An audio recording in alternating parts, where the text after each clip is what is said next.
Monggo ingkang sampun tuman tinimbalan Adicara foto ginelak lumampah wonten selolaning Adicara kaprajutrisaken oleh rancaking Adicara dhuwur. Bapak Ibu Besan sawetara nderek jumeneng monggo.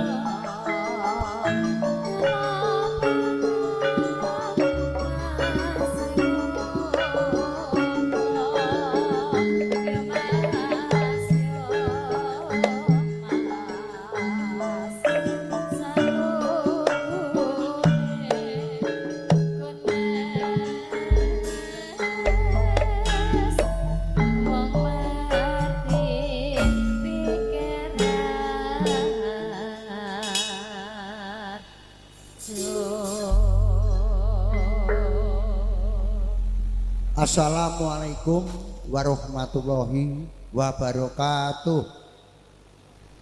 Alhamdulillah, alhamdulillahirabbil alamin. Wassalatu wassalamu asrofil anbiya'i wa mursalin wa ala alihi wa sahbihi ajmain amma ba'du. Kunjuk dumateng para alim ulama, para sesepuh, bini sepuh ingkang tansah pono ing pawawas ledha ing pitutur ingkang tansah kawula bekteni dumateng para pangembating praja satriyane negari kang ambek berbudi bawarsana adil para marta ugi ingkang tansah kawula bekteni dumateng para rawuh kakung Sumawara Putri ingkang dahat tinudarsana. Kawula cumataka ngadeg wonten ngisa dan sami nggih menika sirih sarira saking panjenengan Bapak Suedi. Kapurih amasrahaken temanten kagum nggih menika ingkang kanthi asma Rizki. Pramila monggo sepindah kita dherekaken muji syukur dumateng Gusti ingkang Maha Agung ingkang paring nggih menika kabagyan kala piyan sami pramila monggo kita kiraraken kanthi waosan alhamdulillah alhamdulillahirabbil alamin. Ing salajengipun selawat salam kunjuk dumateng junjungan kita Nabi Agung Muhammad sallallahu alaihi wasallam ingkang tansah kita ajeng-ajeng safaripun bincang wonten ing yaumul kiamah Allahumma amin. Sepindah nggih menika Bapak Suedi Sagulawangsa ngaturaken salam taklim nggih menika kanthi ucapan assalamualaikum warahmatullahi wabarakatuh. Ing salajengipun nggih menika pasrah panggala wentah sumangga kula aturaken dumateng Bapak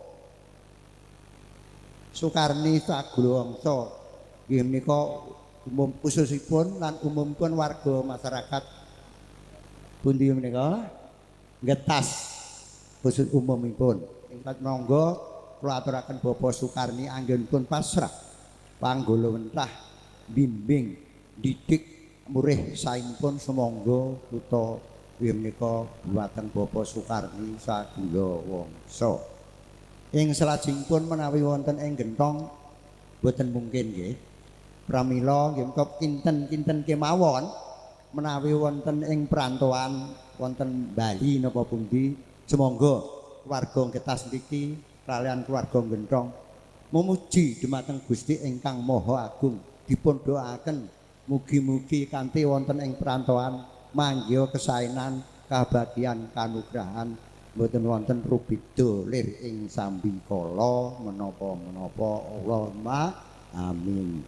Ing salamipun nggih menika kula sak kanca rombongan saking genthong matur gunging panuwun ingkang tanpa pepindhan dumateng Bapak Sukarni Sagulawangsa nggih menika sampun ditampi kanthi sae palenggan ingkang sekeca pasugatan ingkang miraos pramila kula pinangka wakilipun pangombyong pengarap manten saking genthong matur gunging panuwun ingkang tanpa pepindhan.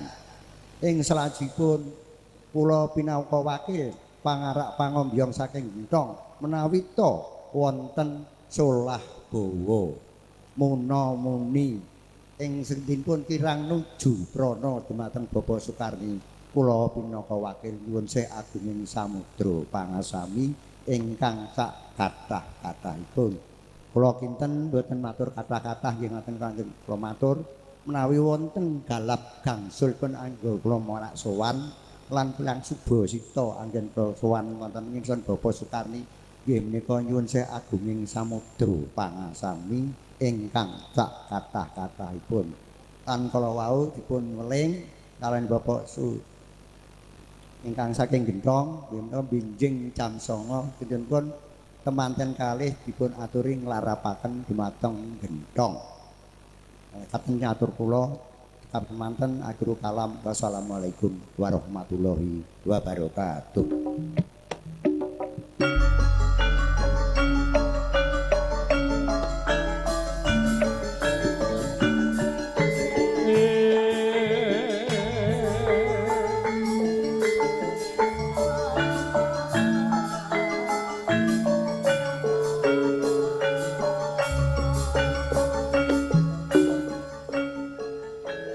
Tata Tidhi tatas pertitis gamblang cetha trawaja